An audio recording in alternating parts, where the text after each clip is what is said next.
Yo, welcome back to the GM Podcast. I'm Miller. I'm Gav. And today, man, first off, let's just say it feels good to be back in the studio, man.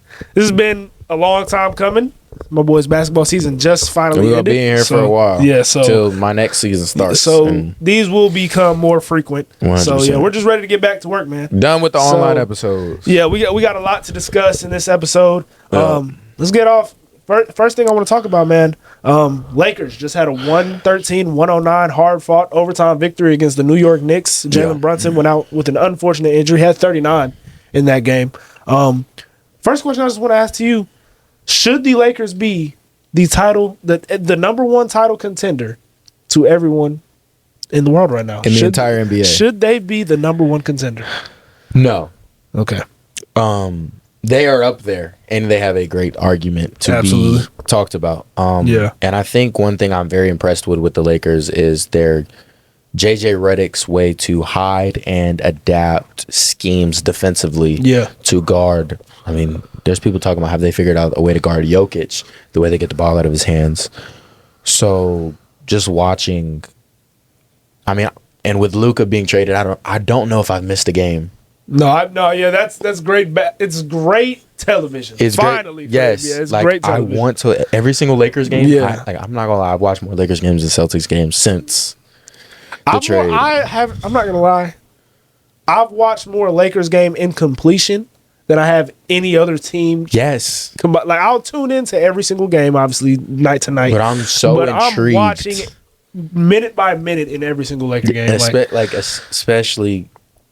I think the way there's a lot of things that before the Luka trade were what ifs, and it's almost like 7 different what ifs became realities, which you don't see happen. No. The what if of the defensive issues, the what if of Jackson Hayes all of a sudden now he's stepping up, the what if of like LeBron playing off the ball and he might be better now. He's playing great. Yeah, so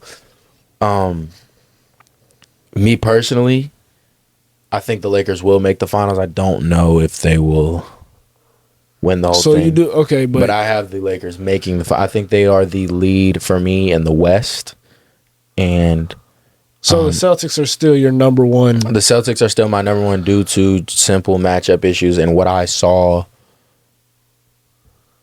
What I saw the Celtics do last year when they played Luka. When Luka had 4 defenders around him, and then it was Luka, and they were able to abuse Luka, I can only imagine what it would be like the way we would abuse LA defensively, no matter what scheme, because we have the unique ability that no other team in the league has of 5 players that can get an isolation bucket at a pretty high clip. You know, most teams, even the best team like the Thunder, you have Lou Dort, who you're not really trusting to get a one-on-one bucket. No, he's not. Like. The Celtics have that rare, and even when you put Pritchard in, great isolation player. We have great players who can abuse mismatches. So JJ Redick's going to have to be at his best to beat us scheme-wise, because you can't just play straight-up man-to-man against the Celtics. Yeah. So, I would say right now, I will have the Lakers as favorites simply because of experience and Luka and LeBron's. They've already been there. They've been through these moments, so they're more prepared than any other team in the West when it comes to playoffs. So, I'm going to agree. I'm going to say that the Lakers are not the number one contenders right now. Okay. Obviously, the Celtics, Derek White and Peyton Pritchard just combined for 84 points in a game. 43 and 41 for their 5th and 6th. Maybe you could argue 6th and 7th option. If you like Al Horford that much, well, Al Horford's not. Come playoff time, you never know. Like Al Horford will step up. The Celtics have a great 7. Yes, a great 7. And right Sam Hauser as a role player, absolutely. He's a knockdown shooter. He'll come down and give you some good minutes in the playoffs as well. Yeah, but I think, and first off, that they should be the favorite. In every capacity still. I don't care about what we've seen with the first couple weeks with Luka and the Lakers. Don't care about any of that. But I wanted to highlight something that I thought about. I feel like we keep talking about how the Thunder, Charles Barkley yesterday on the air talks about how the Thunder and the Cavs are being undercovered. I kind of feel like the Celtics are still being disrespected like right now. Yes. And the reason I say that is because I don't remember a time since the KD Warriors, where I thought there was this team and then a big gap until the next one. Yes. And now with the ascendance of Luka and the Lakers, I can definitely see a world where that gap closes. I can see a world where that gap is starting to close, because earlier this season I thought it was Celtics. That's it. Yeah. But right now I think the Lakers match up well. You have a vertical spacer in Jackson Hayes who can give people like Al Horford problems at his age. That's the type of center who would give Al Horford problems. He can move out there. He can switch. He can get on to Kristaps Porzingis out wide, move his feet. But what I wanted to say about the Celtics, they remind me so much of the Philadelphia Eagles in every aspect. Yes. And this is where I will start. Roster construction. This Celtics squad has 7 players that are NBA at least starter worthy. Okay? Yes, I mean, so Derek White could be an all-star. I think this is a rare NBA where we have so much talent. I think we need expansion, but anywhere to 3 to 5 years ago, Derek White is an all-star. I think the Celtics have found perfect play. Celtics have players that it feels like when it comes to the game of basketball, their IQ leads them. Forget about the talent. Their IQ leads them to exactly where they need to be at every single point in the game. This Celtics team is elite, and they are led by a superstar who continuously gets discredited. And the narrative on him is, well, he's not a dog. Well, he doesn't dominate games. He doesn't have the same star power that some of these star players have. That Jalen Hurts, Jason Tatum. It's crazy the how similar these situations are. I think when we talk about guys like Jalen Hurts and Jason Tatum, we see that they're not as talented as those top-end guys, the LeBrons of the world, the Patrick Mahomes of the world. But we fail to acknowledge the elite qualities that those guys do have. Jalen Hurts being an elite in-between-the-tackles runner as a quarterback, which we have pretty much never seen, being a great deep ball thrower. And since we're talking about basketball, I'll spend more time on Jason Tatum. Jason Tatum is one of the most elite drivers of the basketball that has ever lived. And it's not a situation where, I mean, in football, Jalen Hurts is, they're pulling him back, telling him, let's throw a little bit less. In basketball, Jason Tatum has the 7th highest usage rate in the NBA with all of the stacked players that are on that team. All of the players that can create offense on the Boston Celtics. Jason Tatum is 7th in usage rate in the entire NBA. So I think we have to stop disrespecting a guy who has been to how many 5 conference championships? Yeah. I mean, let's stop disrespecting this guy. He's a big game player. And I think, and where I'm going with this is I think these Celtics have an athletic mismatch over the Lakers, and that's really where I think this will lay. They will be playing at the end of a long and grueling season, and athleticism has a lot to do with, I think, who wins that series. Yeah. And Boston is just a little bit, I think they match up a little bit more in that way. They do, for sure. And like you said, the comparison with Jalen Hurts and Jason Tatum is amazing. Simply, not even just off specific skills, but they win. And they don't have the best numbers in the regular season, but they always step up to the occasion. From rookie year Jason Tatum playing in the playoffs. Yeah. Like, Jason Tatum has always stepped up to the occasion.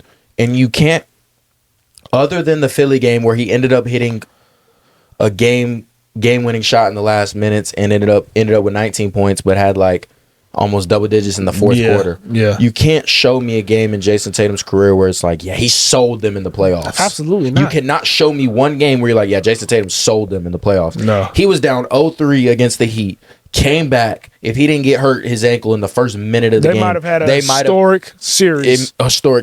And what? We're talking about 3 straight finals appearances now? Yeah. Like, you're looking at the Celtics very differently if Jason Tatum doesn't get injured in that first minute, because I don't see Miami Heat with a healthy Jason Tatum beating us in the Garden, especially after game 7. After you won 3 straight. Exactly. So I think for me, Jason Tatum, and I think I let the haters in the media get in my head a little too much, and I try to come to a median. But I genuinely believe Jason Tatum is a top 5 player in the NBA, regardless of what anyone says. Whether we talk about talent, whether we talk about, oh, he can do this, he can do that. Jason Tatum wins. Yes. He's always won. Yes, he's in a great organization, But once again, there's no flaw in Jason Tatum's resume when it comes to him playing bad. The only thing you can go to is him playing bad in his first ever finals against the Warriors. So what? LeBron played trash against the Mavericks. He's still a lot of people's GOAT. Like, his clutchness and his ability to step up to the occasion outweighs that one series. And especially when he came back and won a finals 2 years later. And like I said, I know it's funny and people have named him the anomaly, but he literally can do everything. He can shoot, he can dribble, he can pass. He's an elite defender. People don't talk about his defense enough, and people don't talk about his elite playmaking skills enough. All of a sudden, he's not scoring the ball as much in the past probably 10 to 15 games, but every time I get the stats at the end of a game and I'm done watching, Jason Tatum almost has a triple-double. He's having 28, 10, and 9, 28, 10, and 8, 28, 9, and 9. Like, he's on triple-double watch almost, not to the level of Jokic, but he's impacting the game in so many different ways where when we saw Jason Tatum at his young age, we thought he was just going to be a scorer. Yeah. And he's turned out to be much more than just a scorer. One of the best facilitators in basketball. One of the best facilitators in basketball. He has sacrificed with his... Once again, I've said this plenty of times, and I kind of do hope it happens at some point, but kind of don't because I'm a Celtics fan and I love our success. But I would love at some point in Jason Tatum's prime, not for a long period because I want to win, but I would love to see 1 year of like a mid Celtics team and him getting 30, because he could get 33 a night. Absolutely. With other people's circumstances in the league. Like, but no one's playing better basketball than Jason Tatum. Or no one I can say is better than him other than what? Shea, Jokic, Giannis. And then some people would throw Luka in there. Some people throw Luka in there. I won't lie, I will throw LeBron in there right now. I won't throw Luka in there, though. I'm not going to lie. I think Jason Tatum is better than Luka. Yeah, I mean, my thing, like with Luka, his super ability is the offensive end, whether you talk about scoring, whether you talk about passing, IQ, any of those things. But like you said, Jason Tatum it's boring, but he wins, and his style wins. He's an elite winner in this league.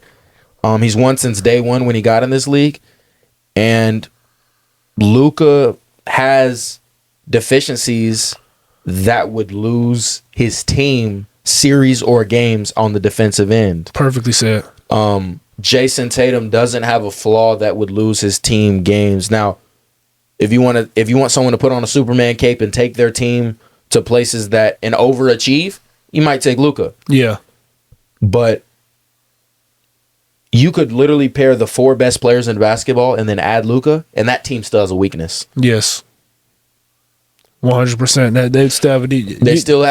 That's a perfect way to put it. On that defensive end, somebody to hunt on that side of the ball when Luka's on the court at all times. When Jason Tatum is on the court, there is no weakness that you can expose. It's not a player that you can expose in any facet. I completely agree with that. And one thing, since we're done talking about the Celtics and how much of a contender that they are and why they should be considered favorites over the Lakers, one thing that you decided to breeze over is my Oklahoma City Thunder. Yes. And first off, I would like to say I do think Oklahoma City is the only team in the Western Conference that can beat the Lakers, and I think they will, because it's looking like we're going to end up playing in the conference finals is where y'all would find them with 1-2 seed, because it's the 1 and 2 seed exactly.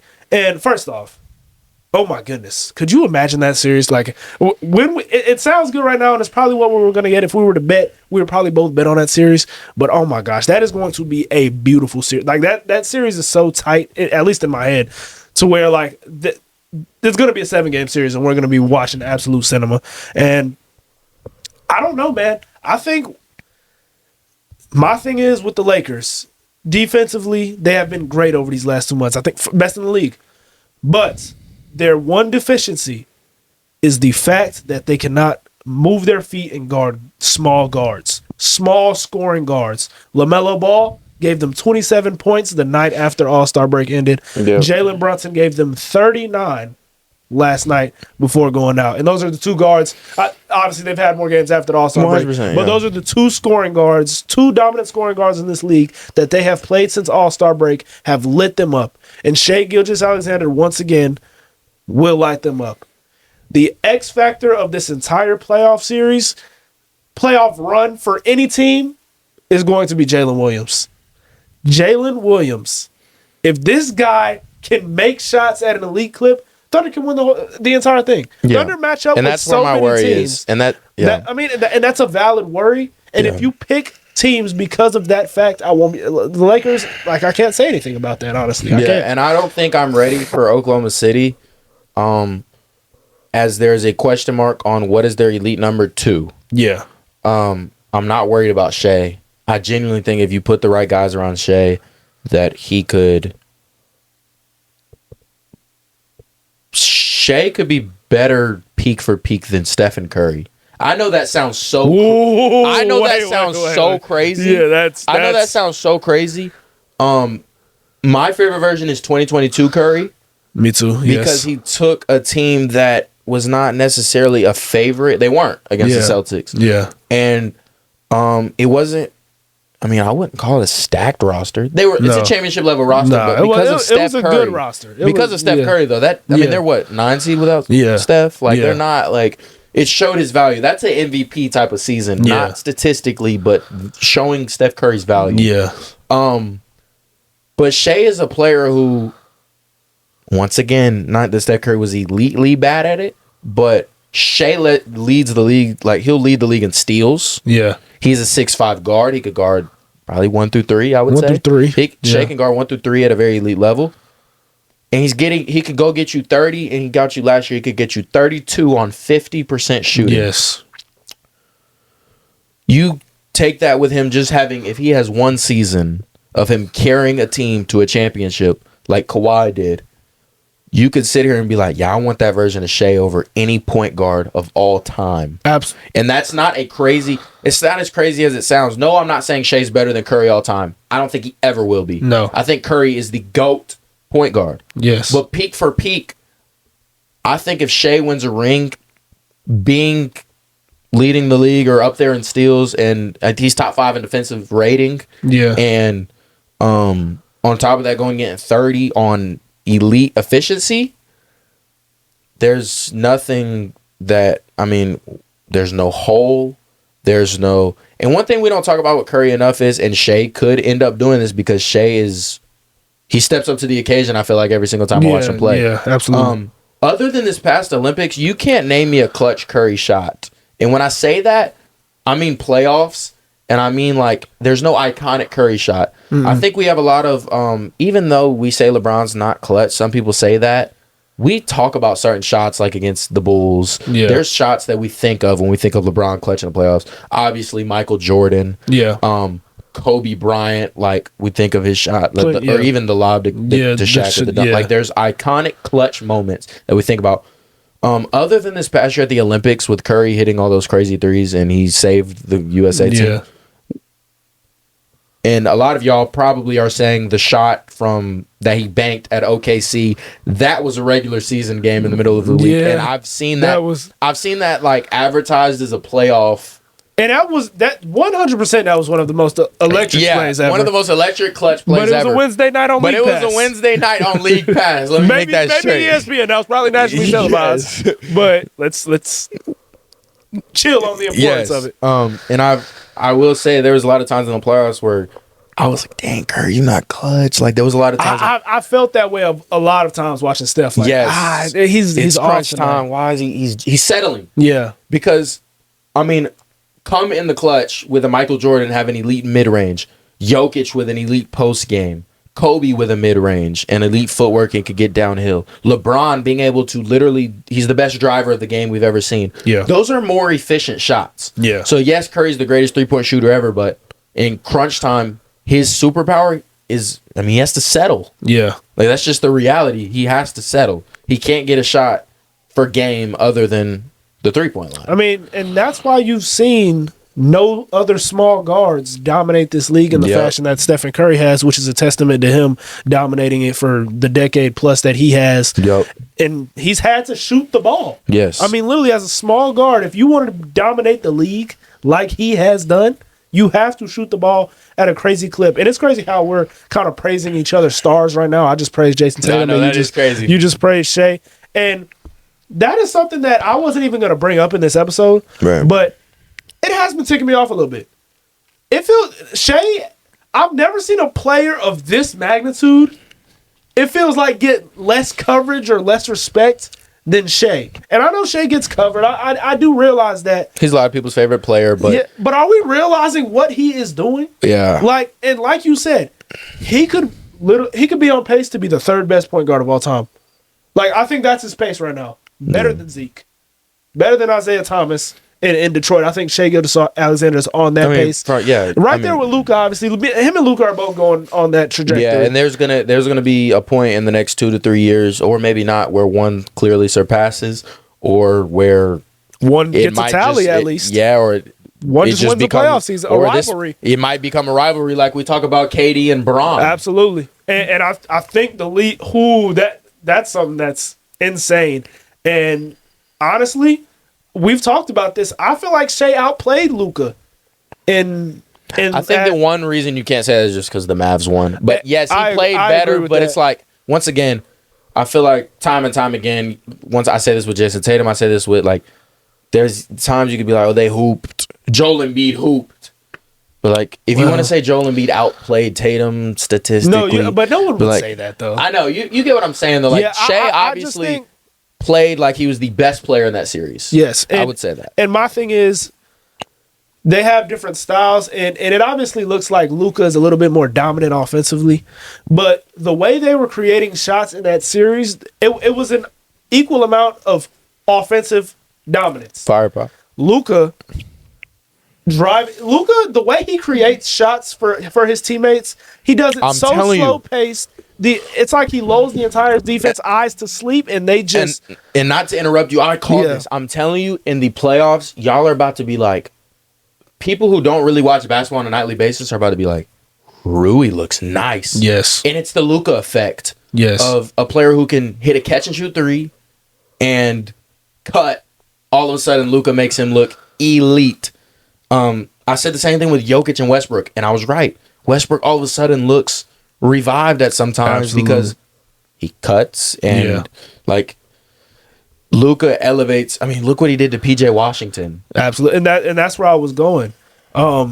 He created so much for PJ Washington off of just cross court skip passes. Yes, and my thing with Shea is I felt like he had that same amount of offensive dominance as far as his efficiency in the mid range is so dominant that it forces defenses to collapse.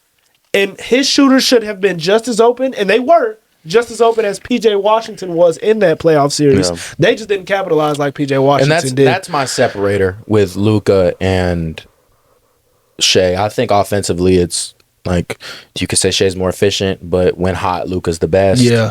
Because he can get really streaky hot. Oh, Luka can get on a crazy. Luka might.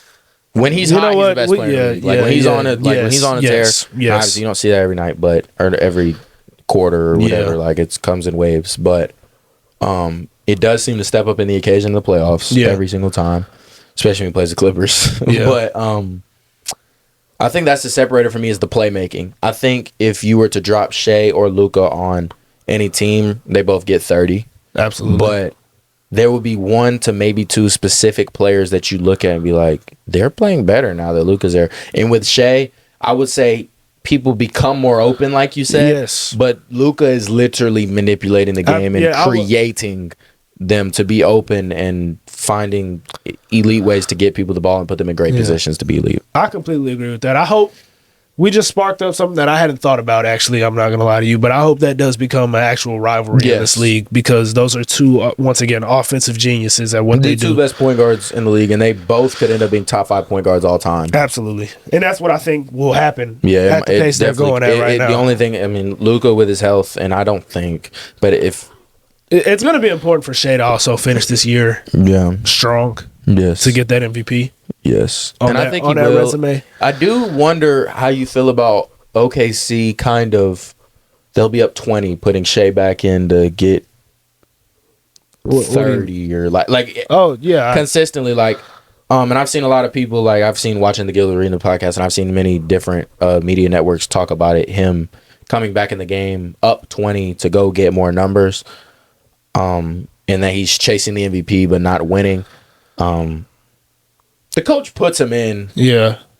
I mean, hold on. First off, let's not falsify what what that means for Shea's dominance. Yeah, like, he's still playing minutes. I mean, if it was a close game, he would have been playing the same minutes. Yeah. And secondly, how about just don't lose that bad and it doesn't become a problem? I mean, my biggest thing is like it's not rec league. Like Yeah, Shea like, could what are play we- to the very end. Yeah. And it's like you never know. Like the coach could be trying to get a different lineup look. Exactly. Playing Shea with some guys that coaches on the fence about playing in the playoffs. Adjusting to the space he gives you as exactly. Like I mean, like you've seen JJ Redick do it probably more than anybody with testing lineups this year.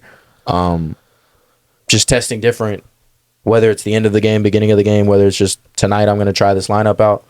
I don't see any problem with it. And, I mean, he's deserving of the MVP, and I don't think those last few minutes is helping or hurting his case. Absolutely. I don't think that should be a factor at all. 100%. Because regardless of if he's going back in to get it, he's still shooting on great efficiency. Exactly. So next thing we're going to be talking about, something very interesting. We got 3 legends. Giannis, Nikola Jokic, and Steph Curry, all leading their teams to some pretty good seasons right now. Right. I want to know, this is kind of a double question here. Right. First, which one of those teams do you think can make a finals run? And secondly, what would a finals run do? Or which legacy would be impacted more by a finals run? Yeah, I would definitely say Steph and Curry and the Warriors for both of those answers. Okay. I think the Warriors, I don't think people talking enough about, first of all, since Jimmy's been traded there, it's pretty much the same effect as when Luka has got to the Lakers. Yeah. It's just that the Lakers were at what? They were already good playing great They were already basketball. solid, so they got to the 2 seed, but the Warriors were the 10 seed, and now they're what, 7 or 6? Absolutely. Could end up being 5. Yeah, they're so they took the same They're not leap. even far from the Lakers, honestly. They took the same leap as the Lakers. Yeah. It's just the Lakers did better at the beginning. I genuinely believe with playoff Jimmy, a elite 2-way player who is a top 10 player in the playoffs in the league still, until I'm proven wrong. If Jimmy can stay healthy, I don't really have health concerns with anyone else other than if Jimmy can stay healthy for that roster. There's a part of me that matchup-wise thinks they can make it out of the West. That is a possibility. That is I'd give them more than a 25% chance. Okay. Closer to 50 than 0. Like, are you doing your math right here? Yeah, like No, you're not. Hold on. Because if you think the Lakers and the Thunder you think they're both bigger contenders? There's a side of me that could see. What do you? Let me know what you really I'm think. gonna keep it a buck. Yeah, the Warriors. I'm not gonna lie. Come playoff time, I would take the Warriors and Jimmy Butler over the Oklahoma City Thunder. And it's like I said, I'm not worried about Shea. It's the simple fact that there's guys that I am not worried about. Like I could see Draymond getting under Chat and just stuff. I mean, I could see. I think it goes Shea. And then you have the 2 best players are on the Warriors. Okay, so and come crunch time, when it's closing time, we just talked about Curry not being clutch. I think they have the most clutch and the best closer on the court for the Golden State Warriors until, once again, he ages or I'm proven wrong. But I genuinely believe that, and I've called this, and a part of me wants myself to be right, but I said early at the, like, before the trade deadline, Warriors need to go get Jimmy. Yeah. The moment he wanted to get a trade, I'm like, Warriors need to go get Jimmy. And he said he wouldn't resign there, and I thought it was done. And then when he went there, I'm like, yeah, I called it. Like, they could win the finals. It is what it is. They could win the finals. Because I know Boston, weirdly enough, would not want to see. I would rather see the Lakers. I would rather see the Lakers. I mean, I would rather see OKC. Yeah. There's no team that I would rather. I don't want to see. The one team I don't want to see is the Warriors. Yeah. It's just vibes. We would lose. Yeah. Could have a high chance of losing. So, first off, I completely disagree with the fact that you think the Warriors can make it out the West. That's what I will say. I disagree with that completely. They cannot beat the Lakers. After all of the stuff you just said, that team cannot beat the Lakers. Steph and Jimmy are just not Luka and Bron. And after that, the Lakers probably have a better roster. And that's going to be a matchup that has to happen. Right. Because, like you said... That might be a second round? Second round? That would be who, the Warriors and the Lakers. It could if It's not gonna be a first game. It probably won't. It will be the Warriors would have to an ideal Western Conference semifinal. The Warriors would have to win the first playing game and be a play-in, but that's not. I don't think they're not the play-in, but I'm saying that the ideal matchups would be Thunder versus Warriors, and then Lakers versus Nuggets. That would be a great semifinal. Hopefully that can happen. The Warriors might be able to get up to a 4 seed, right. But my thing is, a lot of things will have to happen for that to happen, and maybe they could beat OKC. But OKC would have to catch the Lakers early because that's the only team that's going to take OKC out, in my opinion. I don't think – and I'll get to Denver when I get to Denver because we obviously talking about Jokic right now too. But I don't think that the Warriors can get out of the West. And I do agree with everything you said about Jimmy Butler and how that makes an addition and how you think they could beat the Thunder. Yeah. And so you do agree with my X Factor take, right? That Jalen Williams might be the biggest X Factor in this year's playoffs. The fact that you're making decisions for them. You're making decisions because of him right now. Not even just him. Like Chet might be better than him. I mean, Chet might be better. Yeah, that is very true. But he's still young too. Like I feel like that's my point. There's not a solidified number two. The pressure is more on Jalen Williams, than anyone else. Yes, and I think that any other team that we talk about contender-wise, there's no question who the number 1 and number 2 is. No, we talk about the Warriors, we talk about the Lakers, we talk about the Celtics, even though the media wants to question it. We know who the number 1 and the number 2 is. Every team knows who the number 1 and number 2 is, and come playoff time in a crunch time game, I don't know who the number 2 is for the OKC Thunder. Yeah. And once again, I'm big on being there, going through failure, because I've never seen anyone in the entire NBA history not go through any failure, be this young and win, because it's just never happened. That makes sense. And I really am frustrated on the fact that I genuinely think with all the draft picks, and if you didn't do it this year, I think the Thunder, this roster, because you can't really. I'm not saying there's not a lot of places they can go with their roster because they still have a lot of picks. Yeah. But with Kevin Durant, it's obvious he's being traded this summer. Give them 8 picks. Give them 10 picks for Kevin Durant, because then you do have your automatic number 2. Yeah, then you do. Then J-Dub is the best number 3 in the entire league. Then Chet is the best. Depending on who you keep, because you're gonna have to give up somebody to get Kevin Durant still. I don't know if you give them 8 picks. If you have to give up a 36-year-old, that is very true. I don't know. I'm not even exaggerating. People y'all think I'm trolling. No, I'm serious. Give them 10 picks. Yeah. No, I agree. You still will have 7 left over, and you will win a championship. And you will automatically win a championship. Yeah, like you'll still have what 6, 7, 6. You still have 6. No way, you still have 6, 7 picks left. You feel what I'm saying? You'll have picks left, and it's crazy. OKC give up 10 picks and they'll still have a good amount of picks. The normal amount of picks as anybody else in the entire league. And you get Kevin Durant. I'm not even just give him 10 picks. I agree with that, and that was a valid take. Yeah. But back to the question. Right. So no, I don't think it's the Warriors. Okay. And the Nuggets right now. I've been wanting to talk about the Nuggets. For both of these questions, I feel like Well, Nikola Jokic, if he won the championship with this roster, I feel like it would be the most impressive out of everybody. Okay. I don't think it would do the most for his legacy, but I do think it would be the most impressive. But that team, will it be the best ring? Will it be the best ring for a center ever if he were to win? Yes, and I was gonna. I think that would replace him. Just go ahead and replace him with Shaq. Yeah. I absolutely feel that way. That could sound as crazy as you think it is. No. If Jokic wins the finals this year. Makes the finals.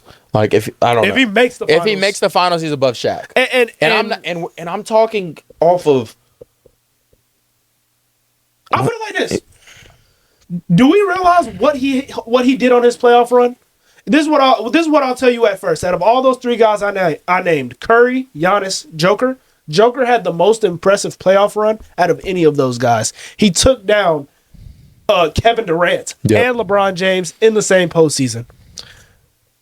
Stephen Curry's postseason run, it was a great run. It cemented Stephen Curry as maybe the best point guard of all time. But you played the Grizzlies, you played the Mavs with a young Luka, and I forgot who they played. Kings. They played the Nuggets in the first round. Was that when they played the Kings? They played the Nuggets first round that year, and Jamal Murray was not playing.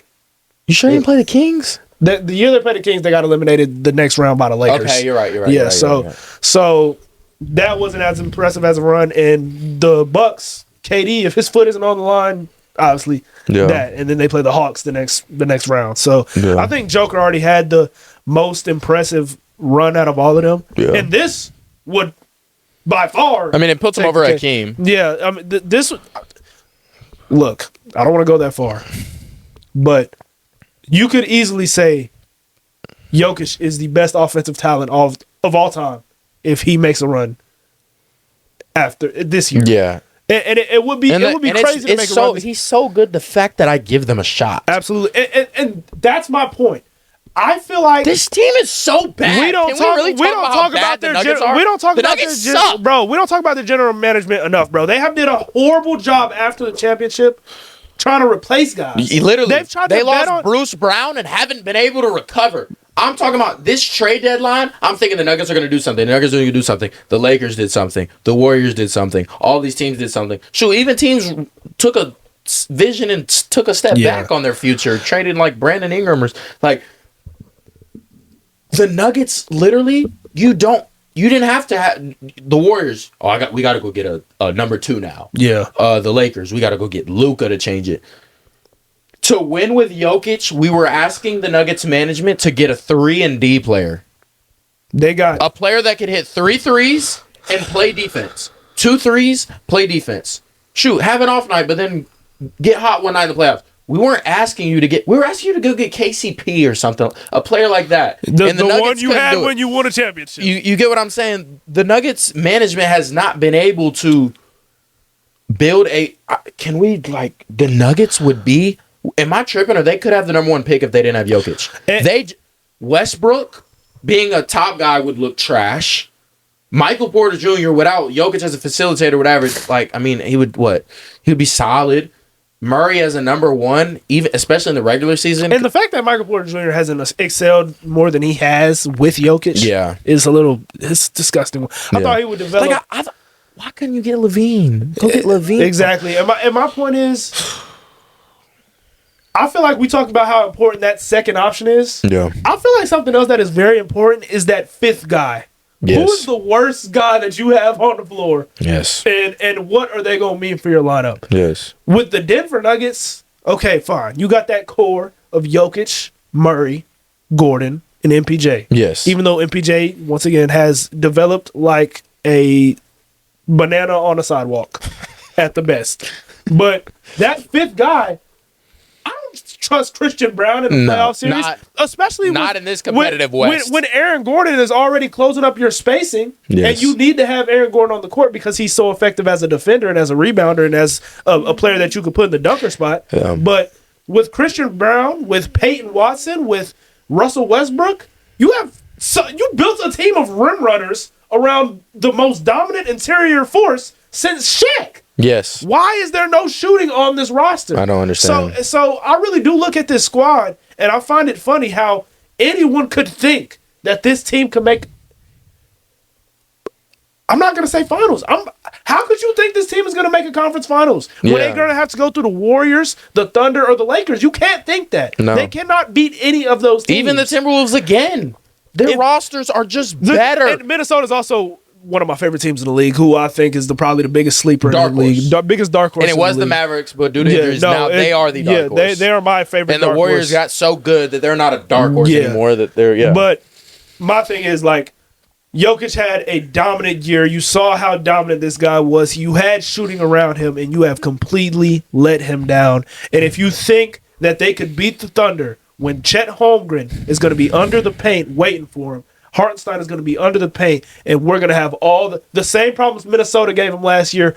Thunder illustrate the same amount of problems, but more, because we have outside scoring. The Lakers, the Nuggets are not being. This is not the same. This is not the same.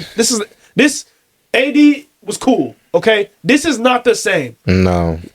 The thing about Luka and LeBron, forget about the defense. You have to score with those guys. Yes. I mean, I think, although, just put it to you like this. You had AD thinking that would counter Jokic. No one can counter Jokic. Jokic is going to be better than whatever big you throw at him. Exactly. Instead, you get Luka, who they can just cancel each other out. Exactly. And then you got LeBron versus Murray. LeBron. Then you got Rui versus Austin Reeves. Austin Reeves too. Austin Reeves can get 40. We haven't even talked about Austin Reeves. We haven't. Austin Reeves might be. Austin Reeves is the key to this team. I mean, they have 3 guys that at any time can go get you a bucket. Can get 40. Austin Reeves and LeBron can play off ball. They have 3 guys that can get 40. Like it's ridiculous. So my point is the Nuggets cannot even make a run. But once again, it would be a very impressive run, and you would have to start giving Jokic the title of some things that a lot of people wouldn't want to give him the credit for because he's not a very vocal guy. Yeah. But we don't want to get into that once again because I think, once again, like you said, first off, the most a game would be Stephen Curry. Like you said. 5 rings. Most to gain, 5 rings. You can say this guy's the GOAT. And there's been a discussion lately. I think Shaq was the one who said that we need to start putting Stephen Curry in the GOAT discussion. Yeah. And no, we shouldn't because he shouldn't be in the GOAT discussion. Like straight up, he shouldn't. It's Michael Jordan, LeBron James, Kareem Abdul-Jabbar. Those are the 3. I mean, you look at those careers and they're just not like the others, kind of. Yeah. But if Stephen Curry wins 5 in this year, particularly, where he shouldn't win this year, by the way. No. What can you say? He inspired a generation of basketball like no one else ever has.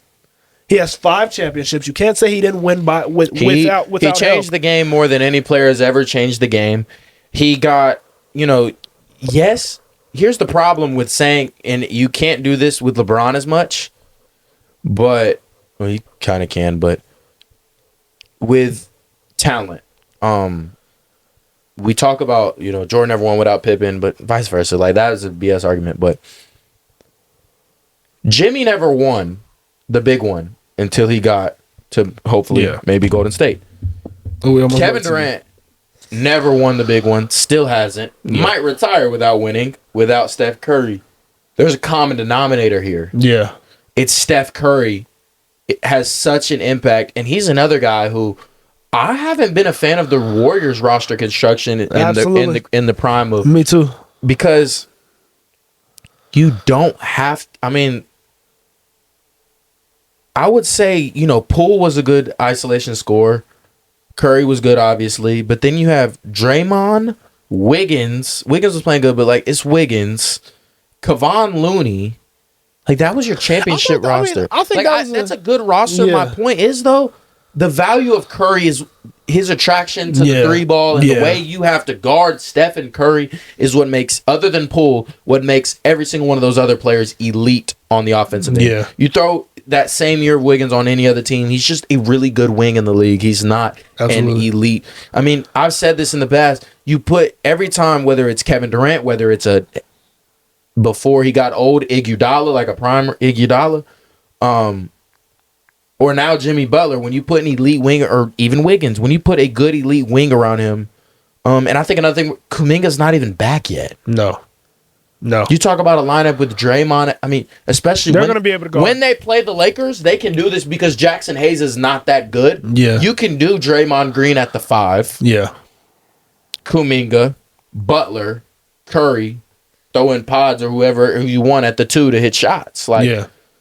There's a lot of, when Kuminga comes back, I love the Warriors. I really do. And there's just these vibes of Jimmy Butler Jimmy Butler could outplay anyone. He could literally outplay anyone. He could outplay Steph. He could be the best. We could sit here and be like, and that's a very likely. That's very if likely. If the Warriors were, I think that's what it has to be. Yeah. You sit back and be like, or it's like a 1A 1B. Yeah, that's what it's gonna have to be if they do make that run. Yes, you're gonna have to sit here and be that doesn't make it any less impressive on Steph's part. 100%. It's just Jimmy was that good this year. But yeah, I think Jimmy would have to have a conference finals or finals MVP type performances for them to do that, and I think it's a very high possibility if he can stay healthy. Absolutely, but my fault. I know I rushed you a little right there, but So where I was getting to with that is I think the Bucks have the most likely opportunity out of those 3 teams. Okay. And I think the reason for that is easier conference. Yeah. First off. Easier road. Because let's be real, who is beating the Milwaukee Bucks if it's not going to be the Boston Celtics? Throw me the Cleveland Cavaliers all you want. I do like the Cavs. I think the Cavs are better than the fluke years that they have been in the past. Right. But I'm taking Milwaukee in that series. So my thing is, I think the addition of Kyle Kuzma was a great fit in place of Chris Middleton for the Milwaukee Bucks. And when you look at it on paper, people like Damian Lillard, you don't call them a hole on defense. Like Luka, you could call them a hole, but are they really a hole when they're doing the exact same thing on the opposite side of the ball? Like, let's relax. Yeah. So you have Damian Lillard, you have Taurean Prince, who's a 3-and-D guy. You have AJ Green, who's another 3-and-D guy. You have Giannis, who's obviously playing. You have Kyle Kuzma. So now you can switch a lot. Dame is obviously going to be that one mismatch, but you have Brook Lopez. That is the team to where, other than the Warriors, if I'm the Celtics, I don't really want to see the Bucks. And it could just be because of Giannis. Yeah. Giannis could wreak havoc in that series. But once again, y'all have played 3 times in the past 7 years in the playoffs. Yeah. This is a familiar series, and it's somewhere that both teams, that the Bucks as underdogs would want to be, and the Celtics as a team that probably should be the favorites. Yeah. They probably don't want to play in that series. So I think the Bucks would love to be in that situation. Yeah. And it might be in a second round series. I think me personally, as a Celtics fan, the team that I am, and the Bucks are really good, and they in a coincidence, no other team could say this in the East, I feel like, but they would have the best player in that series. Yeah. The Milwaukee Bucks. You have a great argument of saying that. And they have beat us before. Yeah. But we season swept them this year. Obviously, Kuzma wasn't there for 2 of those or 3 of those, whatever. But I think I'm a fan of the Cavs. Like, when they beat us, though, we haven't had everybody. Like, we're playing Sam Hauser in the clutch, or we didn't have Porzingis for one of them. The one time we were healthy, we smacked them. But even, I mean, you could just see us flip switches. We're up 25-2. Not to say, like, us blowing the lead is not okay. None of those things. I'm not just making it seem like we're not trying. But I think in the East, the team that I was most worried about preseason, and you got traded, was the Heat, because they play hard, or the Knicks, because they play hard in defense, but they really don't. No. Like, the defense don't. Their defense isn't great. Their defense is not good like it was supposed to be. Yeah.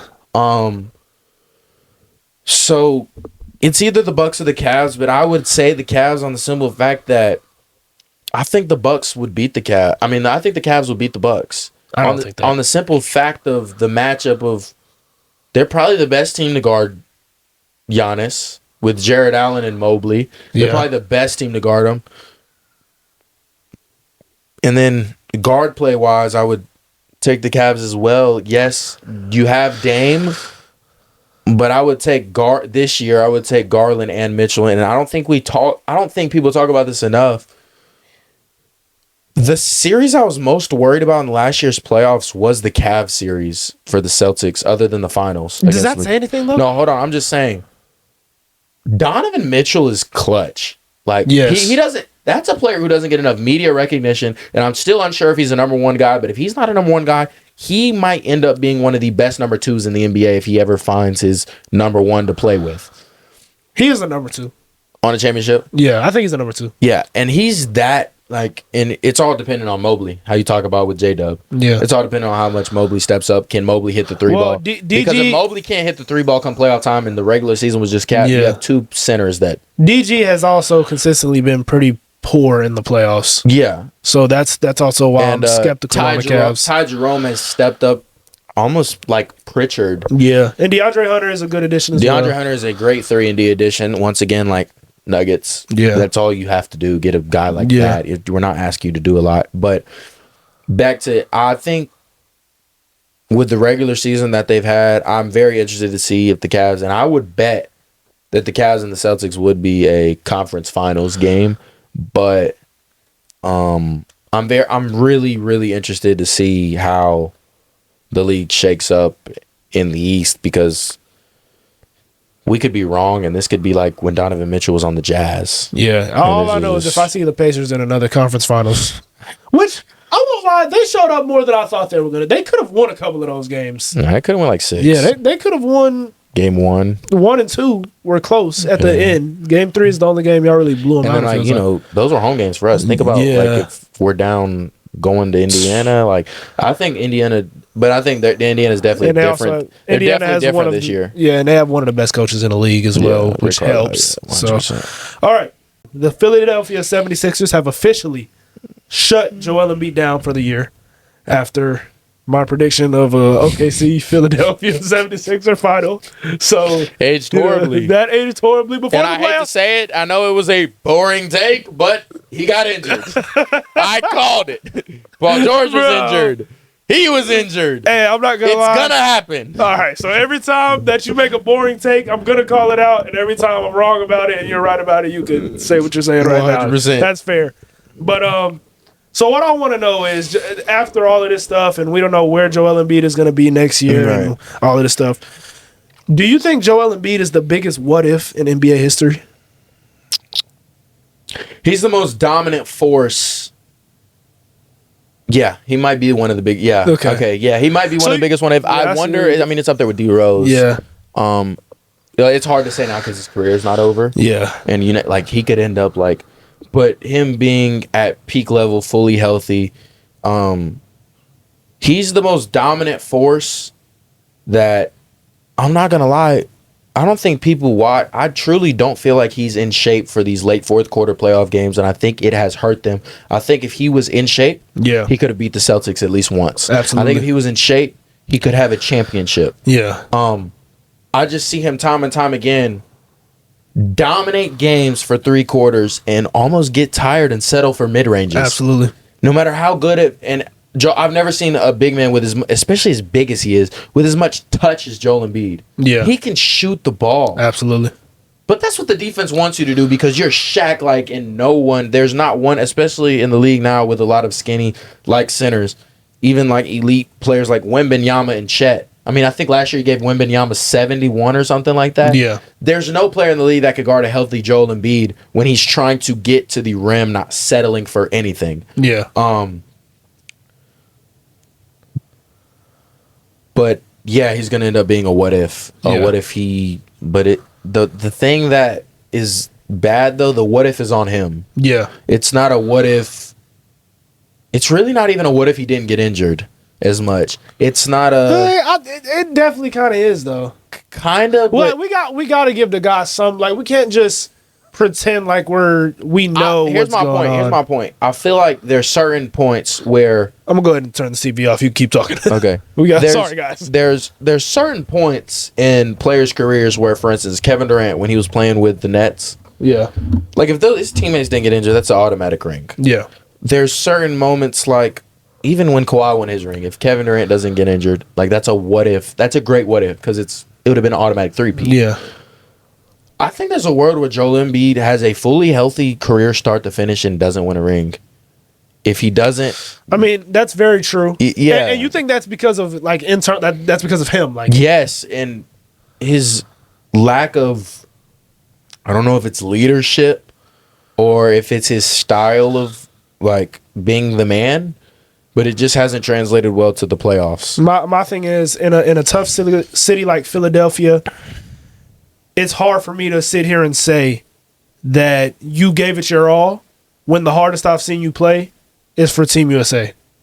You've never shown emotion like that at all, other than when you were crying at the end of Game 7 after Kawhi sent you home. Yeah. But I haven't seen him play near the level of effort that he was with Team USA in that last game. And that might be his best career moment, and he had 19 points. Yeah. So my thing is, yes, this is a tremendous what if. This is a guy who scores 27 in the regular season, scores 23 in the postseason, shoots 50% in the regular season, shoots 45 in the regular season or in the postseason. Like it goes down from regular season to postseason. And this is another thing I worry about, and I'm not saying it's going to happen, but I worry about it with players like James Harden, players like Joel Embiid, players like Shai Gilgeous-Alexander with foul baiting. Yeah. Jalen Brunson. I am not taking away from foul baiting. That is an elite skill. Being able to put the defender, it's not flopping. People don't understand that. It's not flopping. You're putting the defenders in a position to where you make them jump, you make them put their hand in a certain placement, and once you get them to do that specific thing, you shoot or whatever, and it is a foul because they have to. It's almost like they have to let you land. They also have to let you come up with the ball smoothly. They have to let you jump straight up and down without bumping into them. Like, foul baiting is a skill, being able to get the defense to be out of position to where you can get a foul call, because you can't foul bait me if I'm standing away from you. Exactly. Like, it is an elite skill. You have to get him, and Shea is so good at the mid range and so good at driving. You have to guard him up close, and he's used as elite skill. But time and time again, we've seen these players of this elite caliber. Joel Embiid, MVP level player. James Harden, MVP level player. But players who live at the foul line. In the regular season, a lot of their success is being able to get teams in the bonus early, and that changes the way teams play defense. Like, when you get a team in the bonus real quick in the quarter, like, you can't foul anymore. I mean, you almost can't guard 94 feet, because if you foul all the way up there, you gave them free 2 points away from the basket. You start to not get that whistle as much in the playoffs. Yeah. And it'll be interesting to see if Shea's numbers, once again, he can shoot the same efficiency, but if he averages 26 or 27 in the playoffs and he doesn't get these free throws, it'll be interesting to see how that play style doesn't change. Because Joel Embiid, I mean, he still hoops in the playoffs. It's not like... Yeah, but the foul... once again, like you Joel said... Embiid doesn't get he doesn't get 12 free throws a game in the playoffs. Let me put it to you like that. As the physicality increases in the playoffs, he doesn't match it, which is why his impact isn't felt as much. Because I'm not going to lie, the great ones overperform anyway. The great ones, those stats are going up. Yeah. So all of that stuff, Joel Embiid is a guy who's missed 47% of his career NBA games. Let's just put it like that. Like, he's missed about as much as the games as he's played in. Yeah. So probably by the end of this year, and he will end up. It'll probably end up being 50%. Obviously, mathematically, that means all his career stats are going to be half of what they possibly could have been. Yeah. Which means, and this is he's the fourth leading scorer all time. He averages 28 points a game. That is the fourth leading scorer of all time we're talking about here. And I think... Like, fourth leading scorer points per game? Points per game, ever. Points per game ever. He is the fourth leading scorer ever. You talking about last year when he averaged 34? No. I'm talking about for a career. For a career, his points per game is very high. And my thing as well, he had an opportunity to win one with Jimmy Butler. Yes. Against the Toronto Raptors, and he didn't conquer it then. But Joel Embiid is a guy as a scorer who, if you told me that it was the easiest for him as a scorer of anybody in NBA history, I would say, okay, yeah. Like, as a scorer, Joel Embiid is a top 5 scorer of all time, in my opinion. I mean, this is a guy who, especially in today's generation where you don't have the big bodies and he can be more dominant, he has every post move in the book. You could tell he studied Hakeem Olajuwon. Yes. He has every post move in the book. He can shoot the 18-footer at the free throw line. He could shoot the 3-ball. There is nothing that is not in his game. And he has Shaq-like gets to the free throw line ability where you have to foul him, but he shoots he's making the free throw. He shoots 91% from the free throw line. Absolutely. So the fact that he could not get one, and the reason I say could not and not hasn't yet, is because he won't. Because this is done. He won't. No, I mean, Joel Embiid will retire without a championship ring. Joel Embiid will retire, honestly, with an MVP, a gold medal, and it'll probably be done. Like, I mean, the knee injury is literally, he plays on this thing, and it gets so inflamed after a game that he cannot play back-to-backs. He has to let that thing heal. That is the complexity of where he is at right now. It's hard to heal from that, especially as you're getting older, and you've really never been healthy. So it's not like you could just, and I should have known that while predicting my finals. But another thing I wanted to do is, I didn't think he was the biggest what if. All right. I brought up 3 guys that I think were bigger what ifs. First off, Derrick Rose. Mm-hmm. A guy that led his team to a 1 seed at a young age, got an MVP award. And I know Youngest a lot of people MVP think ever. LeBron should have won that. I think Derrick Rose deserved that MVP. He took a team with a roster that was Stop just throwing numbers. You gotta watch how the season goes. Let's watch how the season went. I mean, he Luol Deng, good player. Joakim Noah, good player. Carlos Boozer, good player. But guys, he brought that team to a 1 seed. And once again, we talk about how small guys don't really get recognized, or don't really have the impact.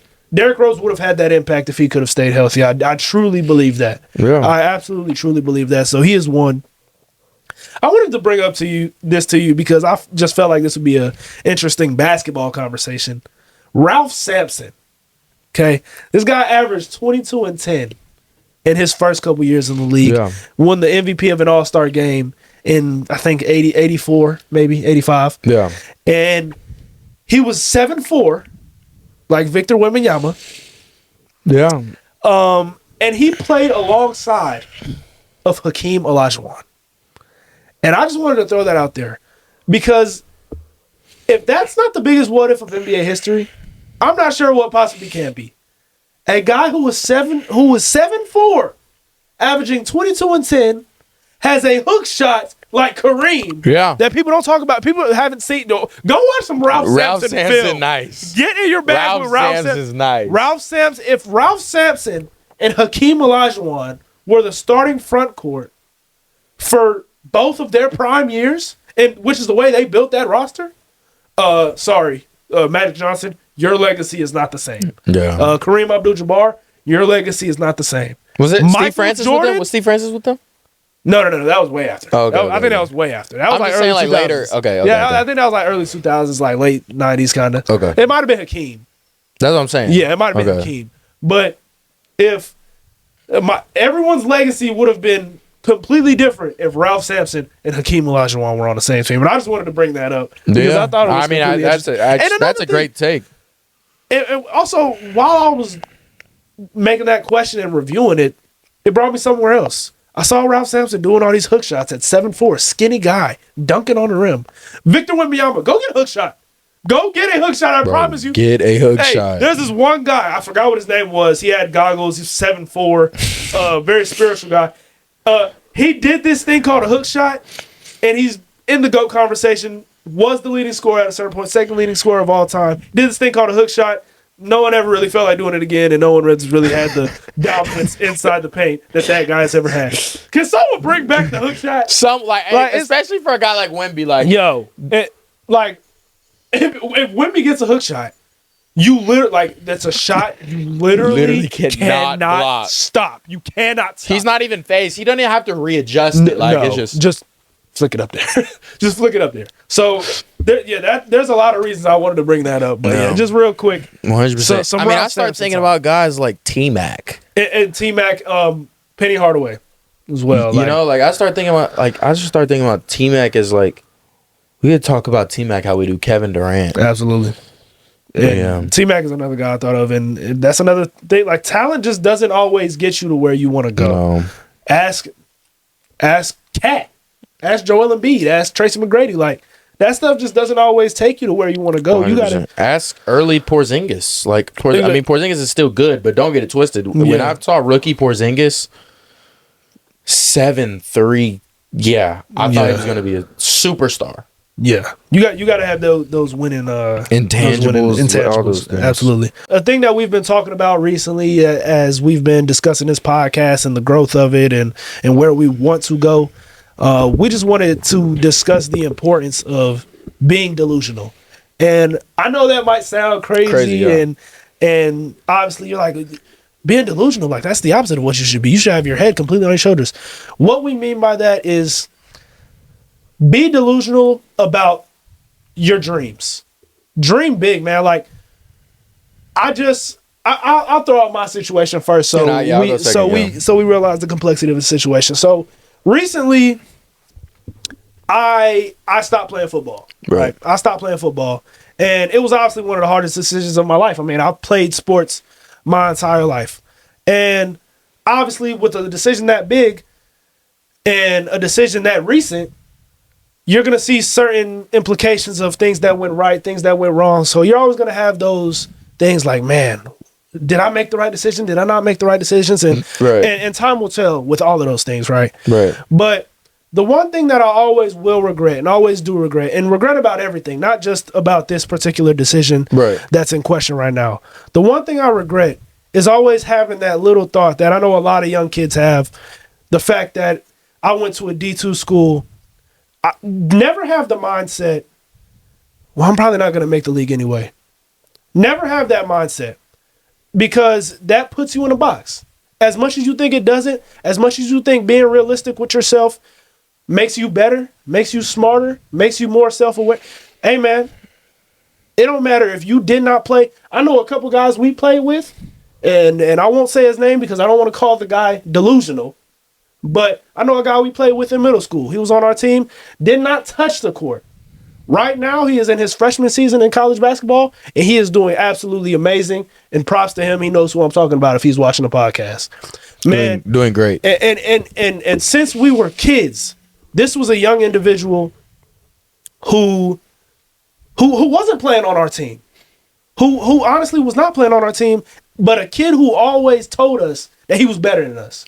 A kid that always told us, well, I mean, you still hooping, so y'all got some stuff. But I know what you mean, though. Like, exactly. But if you ask him right now, he'd be like, yeah, I'm better than you. If you ask this kid where he thought he was going to be, even when he wasn't there, he thought he was going to be here as a freshman of the year. Yeah. So my thing is, like, never be scared to dream big, man, because even if you missed your chance to dream big, even if 100%. And one thing, you thought you were going to have one thing. If one time you were 5 years old and you wanted this to happen and now that passed, guess what? You get to dream again because you're going to sleep tonight, right? So you get to formulate that dream that you had, that big old dream that you want to get accomplished, that thing you've had, that little you has wanted for a long time. That's something that can still be manifested and something that can still be achieved. Yeah. So never let, like, just because you didn't dream big the first time doesn't mean you can't do it again, is my point. Yeah. And I think credit to my girlfriend, actually, but like, I've always been a reality guy, and I've always been I think I get this from my dad, but being just like very aware of the worst case scenario. Yeah. But sometimes a little too much. And sometimes that's a good thing at times. 100%. It's good at times, but there's also times where I make comments about whether it's my future, and I talk about, well, hypothetically, if I'm not rich. Absolutely. Or if, and my girl gets on me about, like, even when we're reading our Bible, like, have faith. Yes. And that's really what it is, having faith. Like you just gave one example, but a lot of athletes, a lot of these people or business people, whoever is successful in this world, they have extreme faith in themselves. Absolutely. And faith in that things are going to go extremely well. Yeah. And I see sometimes myself, I'm like, yeah, well, if I'm, not in a good position, and she'll just interrupt me and be like, have some faith. Like, yeah. And that's like reality and something I need to get back, because my younger self would have been, whether it's you want to call it delusional or have faith, my younger self would be like, yeah, I'm going to be rich. Yeah, I'm going to be this. Absolutely. Yeah, I'm going to be that. And you still need some of that. Also be aware of the reality, but tell yourself that's not going to be the reality. Nah, like, exactly. I'm going to be in a better position. I'm going to be, I'll tell you with this podcast, like, we're going to blow up one day. Whether it's 10 years from now or it's 15, this podcast is going to blow up. Shoot, let's be delusional. It's going to blow up this week. It's going to blow up at this episode. Like, you have to have, whether you want to call it, like I said, delusional or have faith, but having faith in whatever you're doing is the thing that I feel like you have to have success. Right. I feel like I've never really seen anybody, whether it was be a billionaire, make the NBA, make the NFL, win a Grammy, that doubted themselves. Yeah. And if they did, they don't doubt themselves to this day. Exactly. They don't do it now. So, and that's my point too. It's just, you owe it to yourself to be delusional with what you want. And I mean, I remember times as a kid where I would think about and manifest in my mind, man, I'm watching Russell Westbrook on TV punching it in front of millions at Oklahoma City. The AI cross that I watched AI do his cross so many times. I did it in my garage and I mastered it. That was the best part of my game. And you owe it to yourself to, when you think about that, when you're 5 years old, when you think about you being on that stage, you owe yourself the fact that you shouldn't even allow the virus that is can't into your vocabulary at that point, because if you saw that thing in your dream and you wanted it, then there should be nothing that tells you can't do it. And my thing is too, like, yeah, like, I don't know how to explain it, but yeah, you can't get into a situation where can't creeps into your vocabulary once again. And we talked about this. I remember being 5 years old, 6 years old, and watching First Take, Around the Horn, pardon my interruption, PTI, pardon the interruption. Shows Michael like that Wilbon on them. And I would get goosebumps on just watching these guys talk about sports.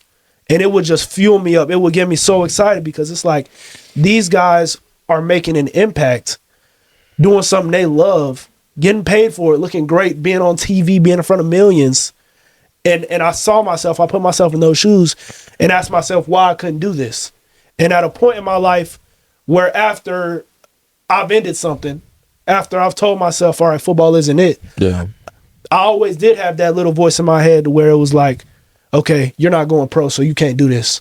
Well, in this right here, I have the wisdom now to say that there's nothing that's telling us that we can't. There's nothing that says that we can't do it. Yeah. And there is nothing that says we can't do it. Yeah. And that's the motivation we need to live with. The fact that this can happen, so let's make it happen, because and it will. It will. Like and if it don't happen in this world, it's gonna happen in another dimension. It happens in that one. Like this happens somewhere because I wanted it to happen. Yeah. And my thing is, it's gonna happen. And I just wanted to speak on that because if you were ever feeling like you're kind of stagnant in a certain place, man, just dream big. Just go get it, because we got limited time on this earth. Like, just go get it. I will never blame anybody for dreaming. If you feel like making that new mixtape, bro, go make that new mixtape. But Jokic just got 30, 20, and 20. All right. 30, 20, and 20. Yeah. 20 assists and 20 rebounds. I don't think people understand. Yeah, that's insane. And I love Shea, but Jokic is still the best in the world. No, he's obviously the best in the. All right, hold on. Let's go to speed questions, because this is about to be a 2-hour. I'm sorry, bro. Christopher Nolan movie. If we let's get to the speed questions. Let's get some speed to the end of this episode. Let's do it. All right, speed questions. We got 3 NBA questions, and we have an NFL just to end the video. Let's do it. Speed questions with Gav. Who is your biggest faker in the NBA? Cap. A lot of people, the media, have high hopes in this team, or the fan bases have high hopes in this team, and it's just cap. They are not doing anything come playoff time. Okay. Cleveland Cavaliers. And the reason I'm going to say that is because I do believe in them to obviously like win a playoff series and all. Okay. But I am easily lower on them than most of the people I talk to or all of the people I listen to. I can't see this team beating the Celtics. No. And I know a lot of people are excited for that series, but I think the aura of that series is it's going to go to game 1 in the Cleveland Cavaliers arena. It's going to be rocking. That first quarter is going to be close. It might be close to the third quarter, and then the Celtics are going to slip away piece by piece. I don't know how late it's going to be in that game, and that's kind of how the series is going to be. I don't think the Cavs can even beat the Bucks. Yeah. And I'll be real, honestly, if Jalen Brunson and the Knicks play the Cavs, Jalen Brunson is the best player in that series. I'm not going to say the Cavs win, but Jalen Brunson is the best player in that series. So I'm going to have to see what happens at that point. I just don't think that the Cavs are head and shoulders above the East at all. I just don't. I don't think so.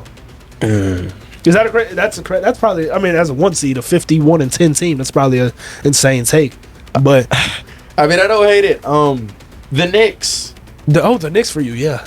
I don't think I have seen this team. Let me give you something. They have not beat the Lakers this year. They have not beat the Celtics this year. Yeah. They have not beat the Cavs this year. They have not beat the Thunder this year. In other words, you play good teams, you don't win. And I'm not saying that means because they didn't lose. You know what I'm saying? Not because they didn't beat the Cavs in the regular season, they can in the playoffs. My point is, come big time games, they haven't really won one this year. No. When it comes to playing a really good team. No. And I didn't know it was this bad because I didn't feel like it was this bad. He guarded Jokic well last year, but yeah, I watched the Celtics in all 3 it was 3 or 4 times we have played them in our season sweep. We just picked Cat out. Yeah, but who's guarding Cat? Y'all picked Cat and Brunson out. Who's Cat? Who's Brunson? It's a screen at the top, and it's an off-ball screen at the very top. Jason Tatum gets the switch. He gets whoever he wants on him, and we work from there. Oh, Brown. All right, Brown, go at him. D. White, go at him. Like it's crazy to see, and you think with Tibbs they would be a good defensive team, and I hate to say it.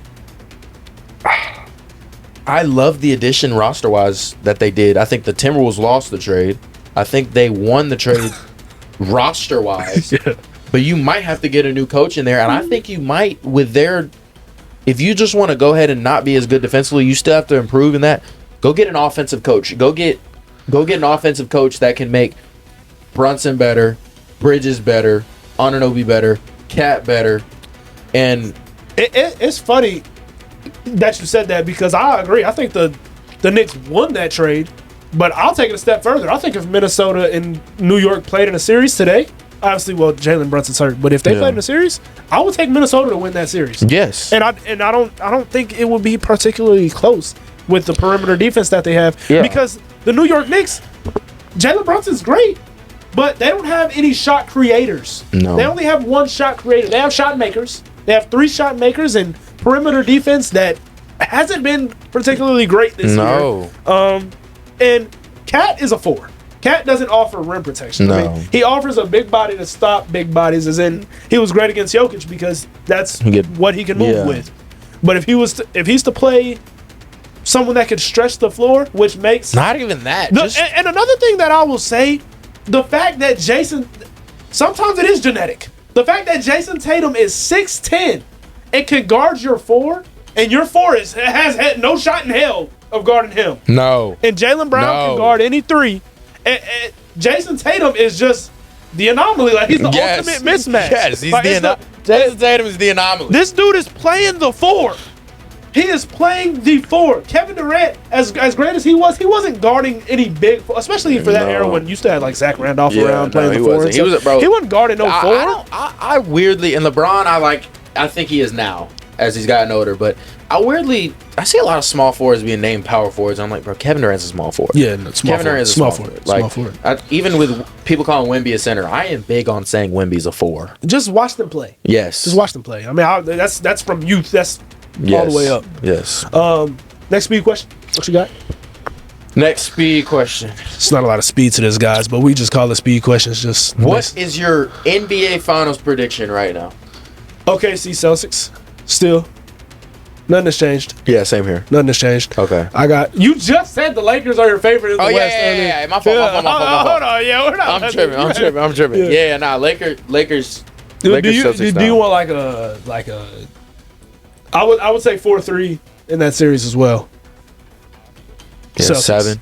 I mean, that's not your prediction. My prediction. By the way, the Lakers Celtics is amazing for TV. Yeah, Lakers. That would be the whole with Luka going to the Lakers.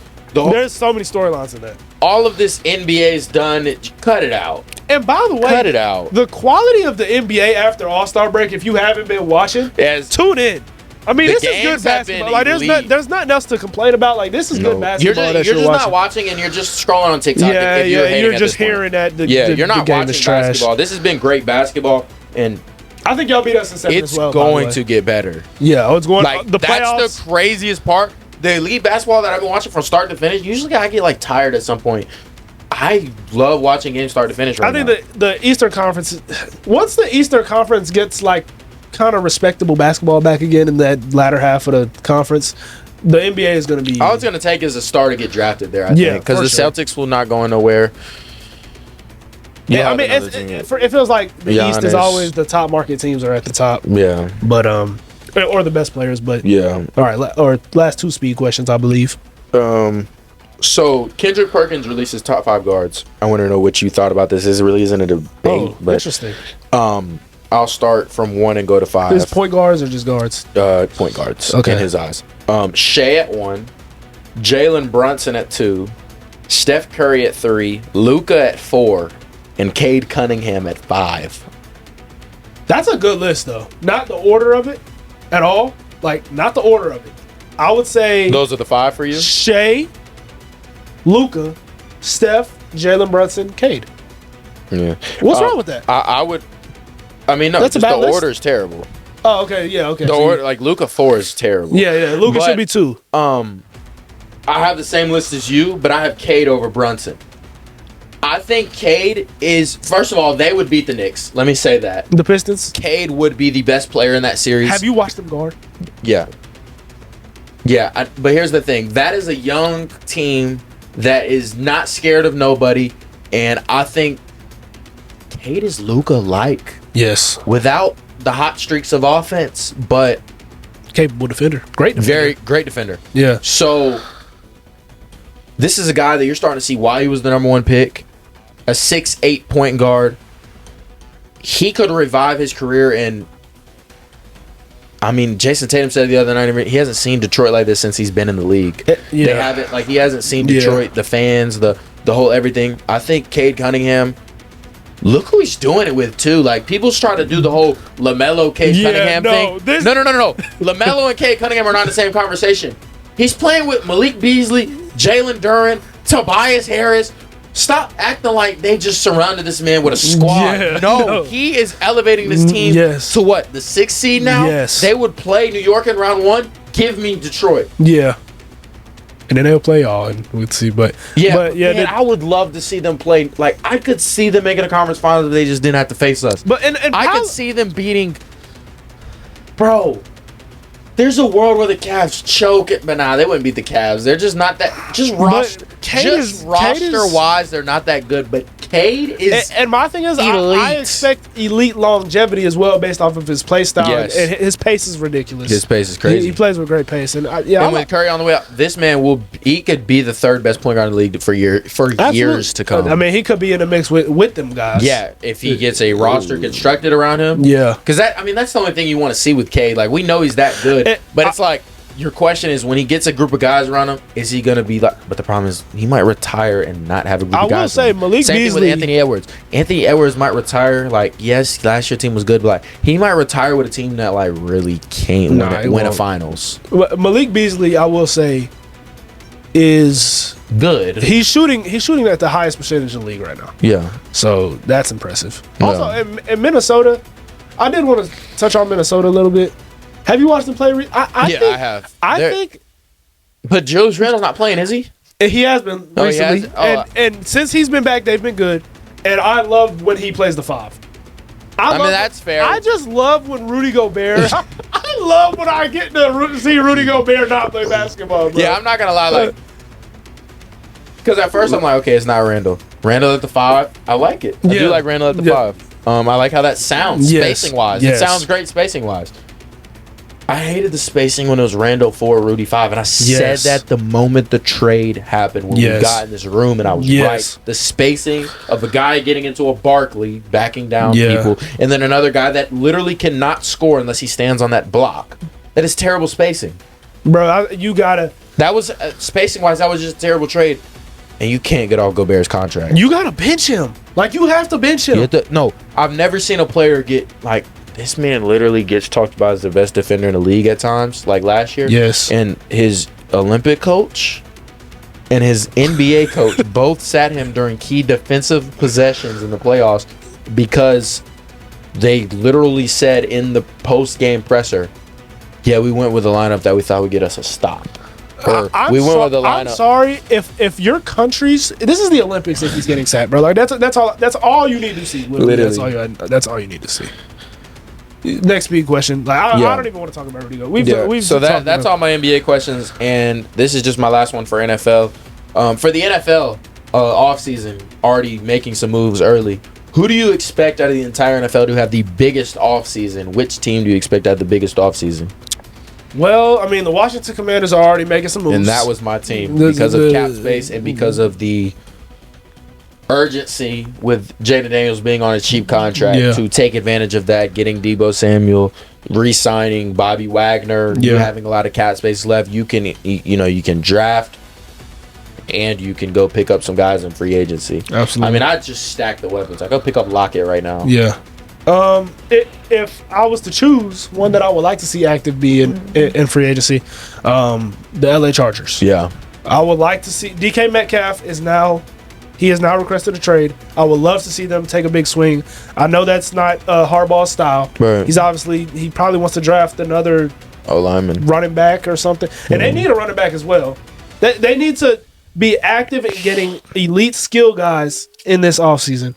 Because right now, Justin Herbert, as much as we do disrespect this guy, we do have to acknowledge who he is throwing to. I mean, I hate even watching their receivers. Yeah. And I feel like DK Metcalf, I don't know if you could find a more perfect fit for a guy like Justin Herbert as far as throwing them. Because you do have to think about that when you think about these wide receiver quarterback tandems. How is it going to look? Yeah. And I think as far as DK Metcalf being the big guy and Justin Herbert being the big guy who throws up to big guys with a big arm that could get it to big distances, let's do that. Yeah. Like, let's go make that happen. Another player getting moved to the AFC West along with Geno Smith today, which we didn't even talk about, which is fine because I have nothing to really talk about. Geno Smith. The Raiders are going to be the Raiders. Geno Smith's not getting this pod. He's not getting. Yeah, we gotta start moving the chains. So let's not talk about Geno. All right. No. Well, that was a good episode. It's time to get some shut eye. We've had a long week.